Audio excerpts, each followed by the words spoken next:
श्री स्वामी समर्थ. सर्व भक्तांचे माझ्या चॅनलवर खूप खूप स्वागत. स्वामींची कृपा तुम्हा सर्वांवर राहो ही स्वामीचरणी प्रार्थना. तर आज श्रावणी शनिवारचे महत्त्व आपण जाणून घेणार आहोत. पूजा, सेवा आणि नामस्मरण. आपल्या सर्वांचे माझ्या भक्तिमय परिवारात मनपूर्वक स्वागत. श्रावण महिना म्हटलं की आपल्या मनामध्ये भक्ती, श्रद्धा, पूजा, नामस्मरण आणि देवदर्शन यांचा विचार येतो. श्रावण हा भगवान शिवाच्या उपासनेसाठी विशेष मानला जाणारा महिना आहे. या महिन्यातील प्रत्येक दिवस भक्ती करण्यासाठी एक सुंदर संधी घेऊन येतो. आणि आज आपण विशेष चर्चा करणार आहोत ती म्हणजे श्रावणी शनिवारचे महत्त्व काय आहे, शनिवारी कोणती पूजा करावी, भगवान शिव आणि शनिदेवांची उपासना कशी करावी, स्वामी समर्थ भक्तांनी कोणती सेवा करावी, या दिवशी कोणते नामस्मरण करावे, दानधर्म कसा करावा आणि कोणत्या गोष्टी टाळाव्यात. तर हा व्हिडिओ शेवटपर्यंत नक्की ऐका, कारण कदाचित या शनिवारपासून आपल्या आयुष्यात एखादी सुंदर भक्तिमय सुरुवात होऊ शकते.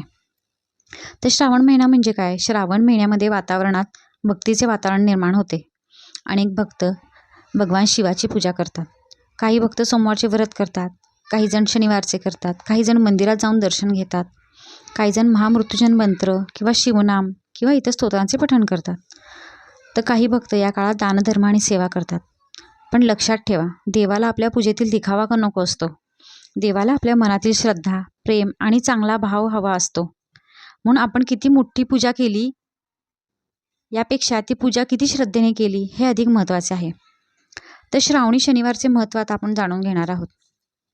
शनिवार हा दिवस परंपरेने शनिदेवांच्या उपासनेशी जोडला जातो. श्रावण महिना भगवान शिवाच्या भक्तीसाठी विशेष मानला जातो. त्यामुळे श्रावणातील शनिवार हा दिवस अनेक भक्तांसाठी विशेष भक्ती आणि सेवेसाठी निवडला जातो. या दिवशी आपण भगवान शिवाचे स्मरण करू शकतो, शनिदेवांचे स्मरण करू शकतो, आपल्या आराध्य देवतेची पूजा आपण करू शकतो. सर्वात महत्त्वाचे म्हणजे आपल्या मनातील नकारात्मक विचार कमी करून चांगले आचरण करण्याचा संकल्प करू शकतो. कारण भक्ती म्हणजे फक्त देवासमोर बसणे नाही, भक्ती म्हणजे आपल्या वागण्यात चांगुलपणा आणणे होय. तर शनिवारी सकाळची आपल्याला काय करायचं आहे? श्रावणी शनिवारच्या दिवशी शक्य असल्यास सकाळी लवकर उठायचं आहे आपल्याला. उठल्यानंतर सर्वप्रथम देवाचे स्मरण करायचे आहे. मनात म्हणायचे, देवा आजचा दिवस माझ्यासाठी आणि माझ्या कुटुंबासाठी मंगलमय जाऊ दे. त्यानंतर आपल्याला घराची स्वच्छता करायची आहे. स्वतः स्नान करून स्वच्छ कपडे घालायचे आहेत. देवघर स्वच्छ करायचे आहे. देवघरात पूजा वगैरे करून आपल्याला देवघरात दिवा लावायचा आहे, अगरबत्ती लावायची आहे आणि योग्यप्रमाणे आपल्याला सर्वच देवपूजेचं आपल्याला सगळं आवरून घ्यायचं आहे. त्यानंतर आपल्याला काही क्षण डोळे बंद करून शांत बसायचं आहे. मनातील चिंता बाजूला ठेवून देवाचे स्मरण करायचे आहे. तर आपण शिवलिंग असल्यावर शिवलिंगावर आपल्याला पाणी अर्पण करायचं आहे आणि श्रद्धेनं ओम नमः शिवाय या मंत्राचा जप करायचा आहे. आपल्याला बेलपत्र असल्यास ते आपल्याला भक्तिभावाने अर्पण करायचं आहे.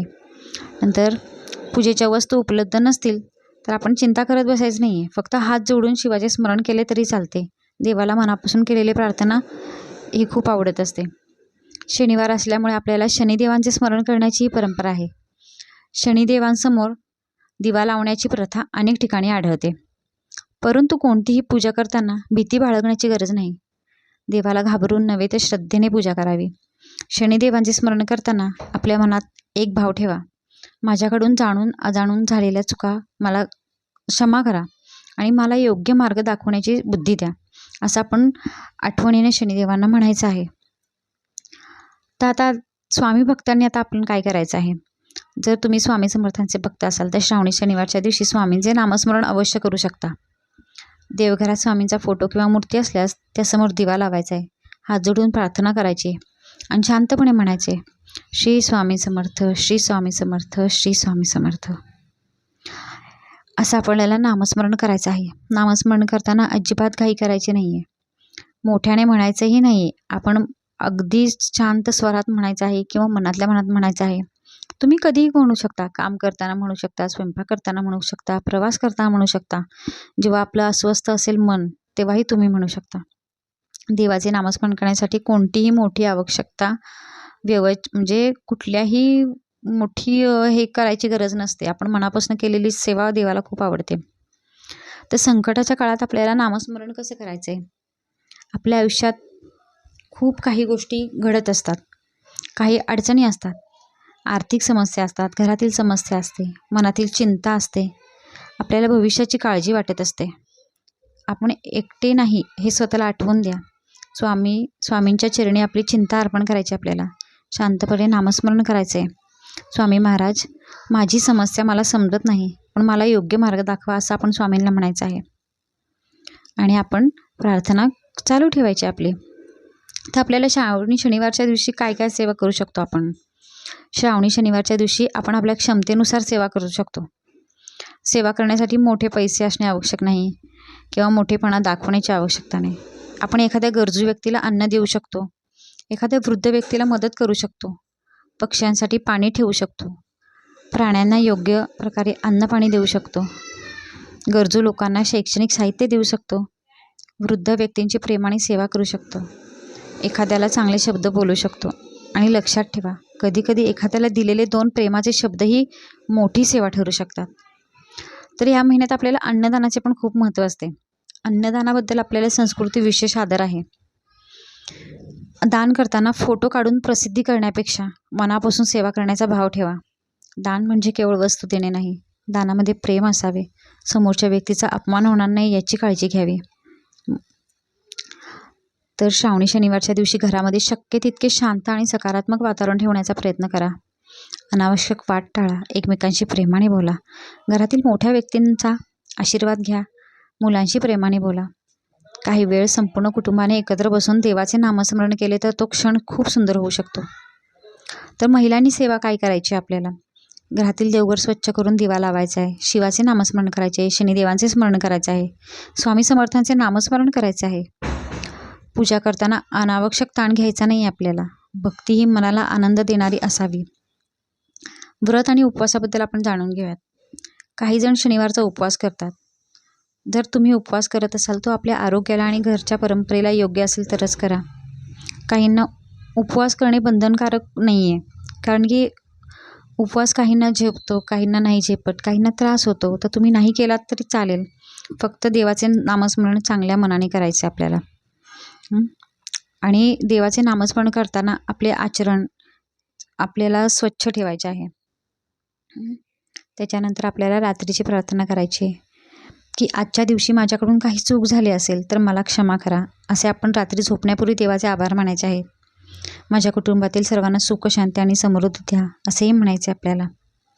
ते या दिवशी आपल्याला कोणत्या कोणत्या गोष्टी टाळायच्यात? अनावश्यक भांडणं टाळायचे, दुसऱ्यांना अपमान करणे आपल्याला टाळायचे आहे.